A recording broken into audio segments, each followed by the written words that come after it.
This past Saturday was UFC Noche at the Sphere, Sean O'Malley versus Merab Dvalishvili, or if you want to call it UFC 306, or if you want to call it Riyadh Season UFC 306 at Sphere, which they were doing all night, which was actually beyond annoying. I don't know if I'm just the only one. But I'm going to go through my top 3 takeaways from UFC Noche. I'm going to start with a couple honorable mentions. Then I'm going to get into my actual takeaways, going from 3 to 1, 1 being my biggest takeaway from Saturday night. Let's start off with my first honorable mention, and that is that Raul Rosas Jr. has a long way to go. And I know we kind of already knew this, but it's worse than I expected, to be honest. You know, he went out there against Richie Long, who I thought he should dominate, destroy, and finish. And I don't want to say he squeaked by because he clearly won rounds 1 and 3, but 3 was very uneventful, and he lost round 2 in my opinion. And it was an uneventful fight. Then he gets on the mic afterwards and says, 50 G's, baby, like quoting Conor McGregor, and I'm like, and then he says he wants a top 15 ranked opponent. Who in the top 15 is he beating right now? I don't know. I really don't know. I don't think he's ready for a top 15, and he's still young. I'm not completely writing him off yet, but you know, a lot of people were kind of hyping him up. He came into UFC super young. He looked very promising, kind of got derailed by Christian Rodriguez, but then he came back and got a couple big wins and easy finishes, and now he fights a Richie Long, which was a setup fight. This was supposed to be an easy matchup against a guy who struggles against grapplers, and he goes out there, and I don't want to say he shits the bed, but the fact that he has a lackluster performance against a guy who has some grappling deficiencies, and then it was almost like a Paddy Pimblett, Jarrett Gordon performance. Except Raul actually won. Paddy didn't win. Where Paddy was acting like he dominated Jarrett Gordon, and you know it was a great fight, and it just came off. It wasn't as bad as Paddy Pimblett, so maybe that's a bad comparison. But it's like asking for 50K after that performance, asking for a top 15 opponent after that performance. He would get starched by a top 15 opponent. If you don't realize, he fights in the bantamweight division, which is one of the most stacked divisions in the UFC. So Raul Rosas Jr., he needs another 3-4 fights before I think he's in the top 15 at the UFC or in the UFC. I'm at Sphere is in my mind right now. Otherwise, he's going to get exposed badly, and he's going to be gone before he's 22. He's talking about being champion, you know, youngest champion and retiring by the time he's 25. He needs to pump the brakes a little bit and continue to fight grocery store cashiers like Bo Nickel. Next honorable mention and last honorable mention, and I talked about this a bit in my full card post fight, if you guys want to go check that out. But that is that the Sphere was underwhelming. And, you know, I've kind of sat on this for a couple days, really trying to nail down how I really felt about it, because reacting in real time is a little bit difficult, but you got to sit back and kind of digest it and then think on it. And for me, looking back, and maybe other people will disagree with this, and it is one and done, but honestly, my takeaway, my last honorable mention takeaway is, I'm glad it's one and done. I don't care if they ever go back. It doesn't matter to me. It mattered to me zero. The pacing was horrible. On top of that, everything felt, and I don't know if this is the case or not, everything felt AI generated. And for me personally, I don't know if it's just my brain or what. Like it was cool seeing the graphics, and it was a nice break from the monotony of your typical UFC card. But at the end of the day, I don't know, there was nothing there. Like for me, I just blatantly kind of tuned it out and ignored it. Like, don't get me wrong, it was a cool atmosphere. I'm sure if I was there live, I'd be like, damn, this is sick. But it's like, okay, now the card's going off at like 3 a.m. Eastern time. You're pacing out the card because you're playing these movies. I don't remember a single thing from any of the movies. I can kind of picture some of the graphics a little bit. I don't remember anything they were saying. It just felt like, oh, okay, this was 20 million worth. And I understand the graphics were kind of sick, and I'm sure it was great for the people there, but it's like, I'm happy this is one and done. If they're going to paste the card like a typical PFL card, I can't stand it. All it is a big waste of time. And again, I will say it did look cool. I was terrified in the very beginning it was going to look horrible, but the lighting looked good. The graphics, even though they seemed AI generated, it's like they were kind of interesting, you know, but it's like, what are we doing here? Are we just having a circus? Is that what we're having at this point? So I'm happy UFC Noche at the Sphere is one and done. You know, Joe Rogan and the commentary team's like, we got to come back here. The media's like, we got to come back here. Other than kind of it being like a freak show unknown, It's like, what do we need that again for? Well, what's the purpose other than just a distraction? And again, I applaud before people think I'm just complaining about it, I applaud the UFC for trying something new. I applaud them for going out there, spending all that money, getting it sponsored by Saudi Arabia for a Mexican-themed event. But at the end of the day, what was it really worth it? It is what it is. I hated the pacing. Nothing about it was really super memorable, at least for me. You guys will have to let me know what you think down in the comments. And I figured I would mention it in an honorable mention. Getting to my actual list, starting off with number 3. And this one might upset a few people. But that is that Alexa Grasso is a fraud. She was a fraud champion. And I hate that I picked her in this trilogy. I picked Valentina Shevchenko in the first 2 fights. I should have stuck with it, but I just thought Shevchenko was getting old, and Grasso had been in there with her now 2 times, and she was going to game plan for her, and her skill was going up, and Shevchenko maybe is plateauing or on the decline, and Shevchenko went out there and dominated her. And you go back, and you should have seen it coming. I should have seen it coming. I hate myself for that. It's just like Grasso was never that good. First fight, she got a Hail Mary submission because Shevchenko was throwing spinning back kicks to the body in close clinch range in the 4th round. Then in the second fight, what was it, Mike Bell? I think it was Mike Bell scoring a 10-8 round for Grasso in a round that Valentina Shevchenko could have arguably won 10-9 herself. I don't know how he wasn't fired. I don't care what the excuse is. I don't care that he has a history of having decent scorecards. That was atrocious, okay? So basically, in a weird way, Grasso loses the first 2 fights and then still gets a trilogy fight, and she's the champion, and then she loses again, and she gets absolutely dominated. She has nothing. She didn't improve on her takedown defense. She didn't improve in her grappling. She had nothing to offer. She was getting outstruck as well. I think it was a right hand that Shevchenko was landing all night. So, to be honest, Grasso was never that good. I mean, who's the best opponent she beat outside of the Valentina choke? I'm going to pull it up right now. Oh, she beat Viviane Araujo. Oh, my God. She beat Joanne Wood. Oh, my God. She's so good. No. She's a fraud who got lucky. I hate to break it to you guys. She's a fraud that truly got lucky against Valentina Shevchenko. That Hail Mary rear naked choke on the John Jones Cyril Gane card.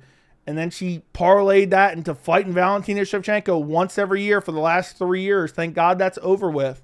And you know what? I'll add this to it. The other takeaway for this one, and this is still with number 3, is Valentina Shevchenko is going to lose to Manon Fiorot. I'm going to make that prediction right now. I'm going to stick with that prediction. Shevchenko's on the decline for sure.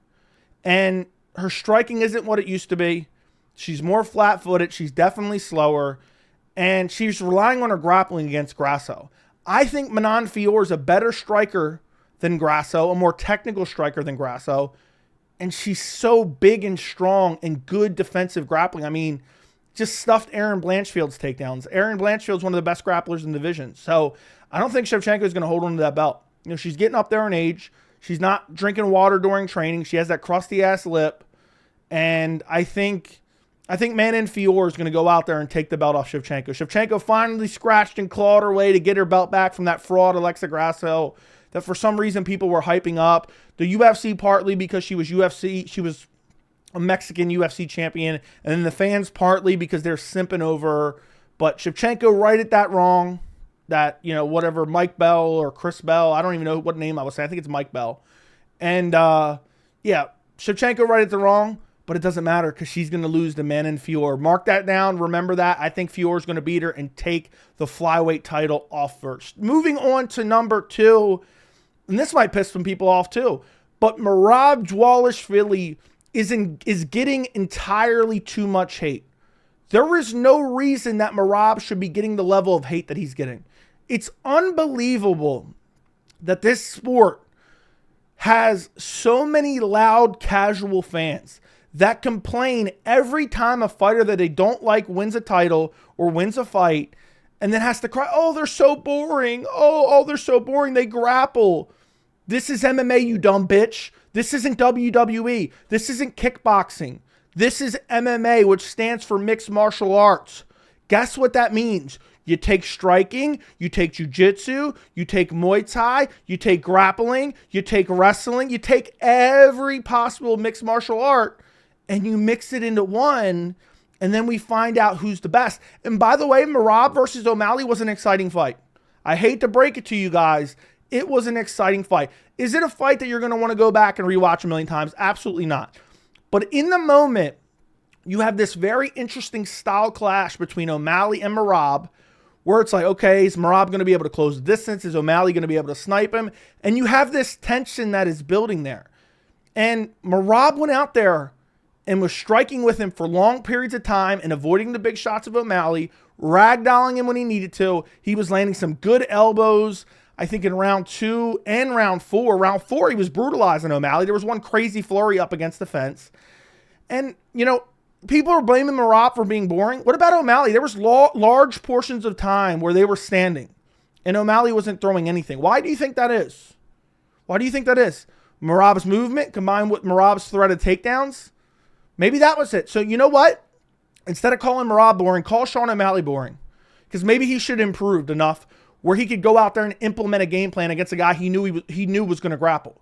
But it's like these fans now are like, they're obsessed with like who talks the most trash, and because Merab doesn't talk trash and he grapples, it's a big problem. Maybe Merab should go before every fight, every press conference, and he should say, I'm going to go to war for you guys. Here's the thing, guys. I'm going to go to war and we're going to bleed for you guys. And then maybe he should go out there and put on a quote unquote boring performance.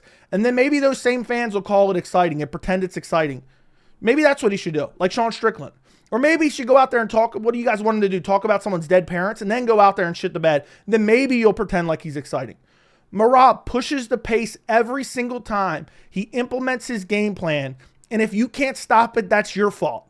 That's not his fault. And to act like I don't understand how anyone sits here and thinks Merab's fights are boring. Are every single one of them Yuri Prochazka? Absolutely not. Are every single one of them Charles Oliveira? Absolutely not. But that's not the name of the game. It's not to be as most exciting as possible. It's to get a win. It's to implement your game plan. And to act like he's not fighting. And Herb in the 5th round, we're literally like 29 seconds into the 5th round, and Herb realizes Sean O'Malley's losing, and it's like he's on the UFC's payroll. He's like, work, work. He screamed like work 4 times. And I went back and rewatched it, and I might make an individual video on this. Right after Merab got hurt to the body and he was avoiding Sean O'Malley and circling, Herb's yelling work like 4 times, maybe a minute after he got hurt to the body. Egregious roughing by Herb Dean. But the Merab hate has got to stop. He's an interesting character. He looks unstoppable. The fight against Umar is gigantic. I mean, Merab, I'll throw that in there too. Merab Dvalishvili versus Umar Nurmagomedov is one of my most anticipated fights. I don't know if it's going to happen this year, so, I think the UFC is going to try to force him on a quick turnaround. I don't know if it's ultimately going to happen. But Merab versus Umar is like top 3 most anticipated fights for the next 6 to 8 months. Whenever it does ultimately go down, it's a banger fight. Stop hating on Merab. He's not boring. Is he Yuri Prochazka? Absolutely not. You're being a casual fan. If you don't like watching grapplers, go watch WWE, you dumb bitch. If all you want is striking, go watch kickboxing or boxing. You could have watched Canelo that night instead. But instead, you're tuning into Merab and you're like, oh my God, he shot a takedown. What is this? Grappling. Oh my God. And Dana White's feeding into this stuff too. And it's absolutely atrocious.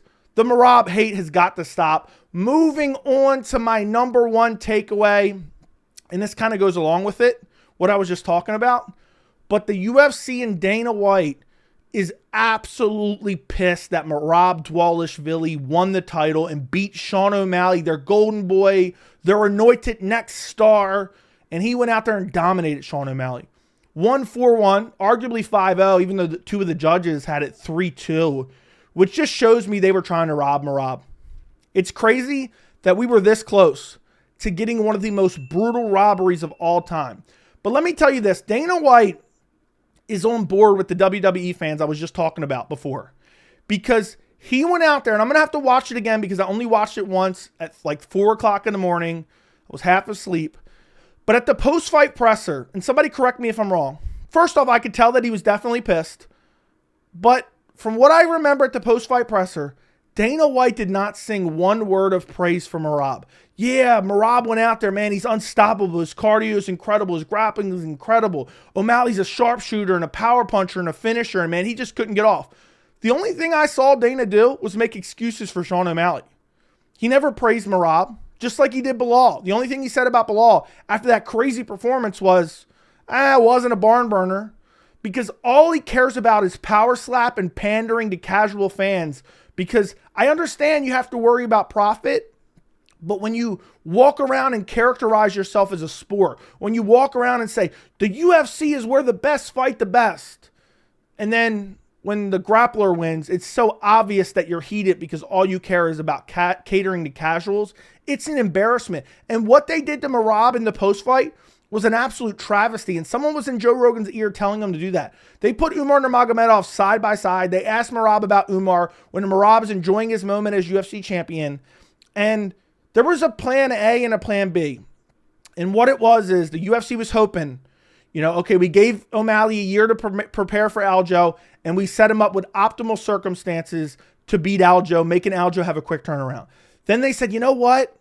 We're going to deny Merab his title shot, even though he's undeniable, and we'll make him fight Henry Cejudo, and we'll give O'Malley a layup title defense in Marlon Chito Vera. And in the meantime, hopefully O'Malley can close that grappling gap, and maybe he'll beat Merab. And then they were hoping and praying that he would go out there and beat Merab, and he wasn't able to. So what they have is plan B now, which is make Merab turn around rather quickly. I swear they're going to offer him it before the end of the year against Umar Nurmagomedov. And they're praying that Umar Nurmagomedov defeats Merab. Meanwhile, they're probably going to give Sean O'Malley Rob Font or Dominic Cruz. That's what I'm banking on. I'm banking on that. It's probably going to be Rob Font. They're going to give Sean O'Malley the easiest fight. It wouldn't shock me if they try to promote the Marlon Vera trilogy. But it's just disgraceful that Dana White and the UFC are so obviously anti-Merab.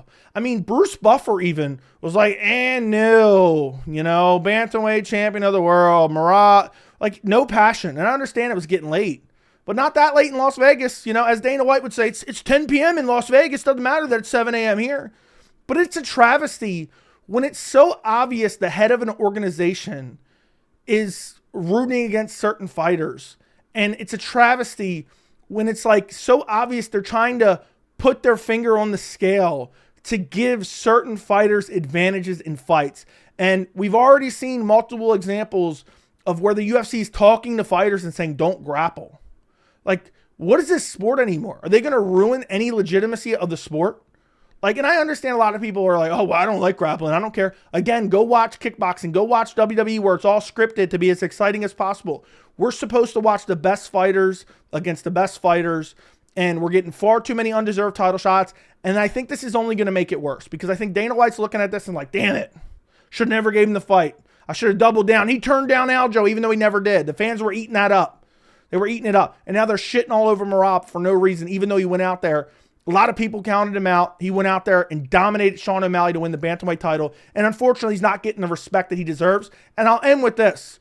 Merab is arguably already the GOAT at bantamweight. I'm not going to go that far to declare it. Piotr Jan on his resume. Jose Aldo on his resume. Henry Cejudo on his resume. Now Sean O'Malley on his resume. One or two more wins. He's got the best resume ever at bantamweight. He may arguably have it right now. Title defenses don't mean everything. I mean, look at Sean O'Malley's title defense. Merab undoubtedly has a better resume than Sean O'Malley. Sean O'Malley's got one title defense against Marlon Chito Vera. Merab would beat Marlon Chito Vera probably with a broken arm, with 8 cuts and 3 staph infections. So it's Marlon Chito Vera. Come on now. Oh, let's give Merab that as his first title defense. Let's give him a layup. No, they're going to try to turn him around quickly against Umar Nurmagomedov. It's never been more obvious an organization hates a fighter in Merab, and it's disgusting and despicable. And you could see it on Dana White's face at the post-fight presser. You could see it on his face in the cage. You could hear it in Bruce Buffer's voice. You could hear it in the commentary team's voice. You could see it in Herb Dean's voice. Maybe that's a bit of a stretch, but that's a topic for another video. But the UFC hates Merab. They're trying to turn him around quickly against Umar Nurmagomedov so they can get the title off him as soon as possible. Meanwhile, they're giving O'Malley a year between fights to set him up to beat Aljamain Sterling in the worst possible circumstances for Aljamain Sterling. But that's my takeaway for UFC Noche at the Sphere, or at Sphere. By the way, I hate it that they kept saying that. It was so annoying. Let me know what you think down in the comments. Like the video, subscribe to the channel, and thank you so much for watching.